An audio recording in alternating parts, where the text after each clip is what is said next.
The Grizzlies are in serious trouble. If the playoffs start today, the Memphis Grizzlies would be in jeopardy of losing their top four spot. With key players sidelined and the team's performance slipping, they're at risk of falling further in the standings. Fans are left wondering how the once promising season has taken such a dramatic turn.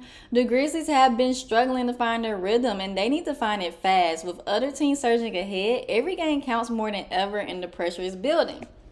Let's break down what's gone wrong and what needs to happen before it's too late. Hey, Grizz Gang. I'm your host, Maia McCoy, and today we're going to talk about the Grizzlies' tough loss against the Sacramento Kings, 132 to 122. And look, we have to talk about what this means for our playoff push because the teams behind us, they're closing in fast. In fact, the Lakers literally just moved up to the number 4 seed, pushing us down to the number 5 seed, and that's putting even more pressure on these next couple games. Let's break down what went wrong, how Desmond Bane did all he could, and why these next 5 games on the road are absolutely crucial.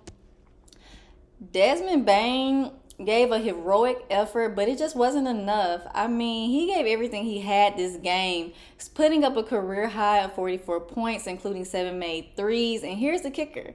He became the first Grizzlies player in history to record 40 plus points, 5 plus made threes on 100% shooting from beyond the arc. That's right, he didn't miss a single three-pointer. So let's break that down one more time. He hit 44 points, 6 rebounds, 4 assists, 7 three-pointers made, shooting 100% from deep. But here's the issue.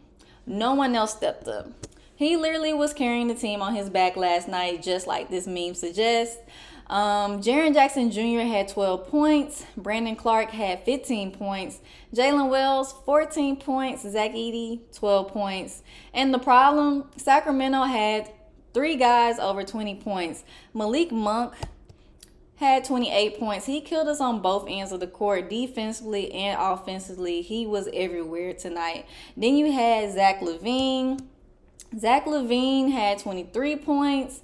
And you had DeMar DeRozan with 22 points. So even though Bane went off, the Kings' depth and efficiency made the difference.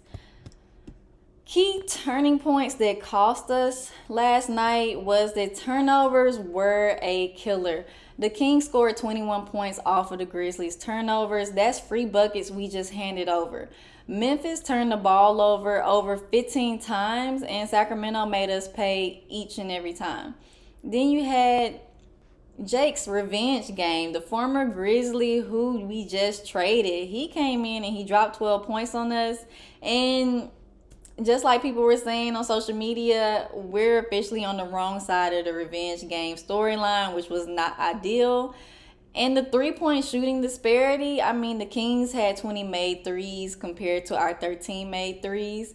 That's a 21-point difference in just three-pointers alone, and you cannot win games like that with such disparity. And what this means for the playoff race, this loss hurts, not just because it was another winnable game that slipped away, but because of where we are in the standings. As of right now, we were sitting at the number 4 seed with a 43-26 record, but the Western Conference right now is tight. The Pelicans, the Suns, and the Kings are all within striking distance. A bad stretch of games could drop us from home court advantage to a play-in tournament. And guess what? Our next 5 games are kind of brutal. We have the Portland Trail Blazers Wednesday. We should win, but we cannot take them lightly. We have the Clippers on Friday, Jazz on Tuesday, a sneaky tough game. And then we have the Thunder on Thursday. Elite team, that's going to be a major test for us. And then we have the Lakers on Saturday. That's definitely a playoff atmosphere coming. If the Grizzlies don't lock in, we could drop in the standings fast. And just final thoughts on where do we go from here. I mean, our defense has to improve. This team, we held Miami to 97 points, but then we gave up 32 points in Sacramento. We have to be more consistent. Then we have Jaren Jackson Jr. He needs to step up. He's too talented to be scoring only 13 points in a must-win game. And our role players definitely have to contribute more. Desmond Bane cannot do this alone if we want to stay in the top 4 seed. But what do y'all think, Grizz Gang?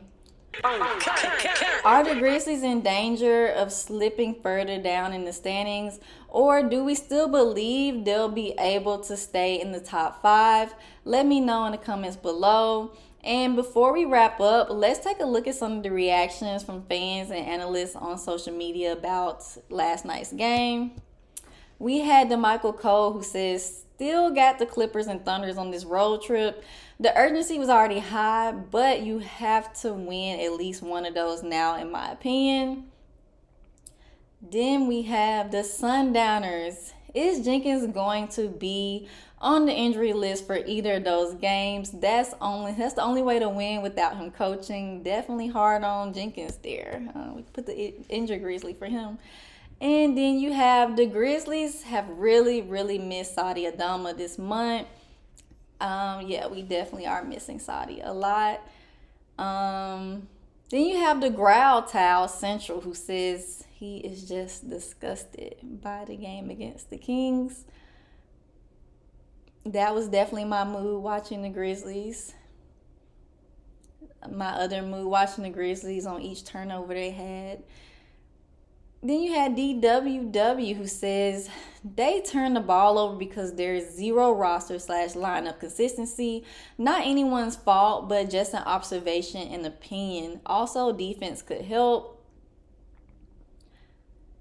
Then, like I mentioned earlier, that was Jake's revenge game. His revenge game was crazy.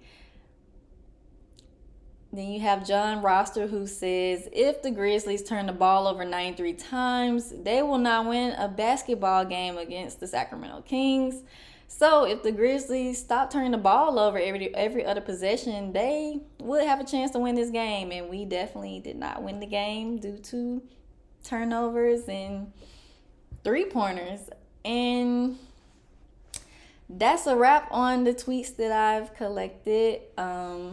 But please hit that like and subscribe button for me. Don't forget to subscribe to Grizzlies Digest for all the latest updates on your Memphis Grizzlies. Turn on your notifications so you don't miss any breakdowns or recaps. Our next game is against Portland on Wednesday. We'll be back with another breakdown after that one. Let's hope for a bounce back.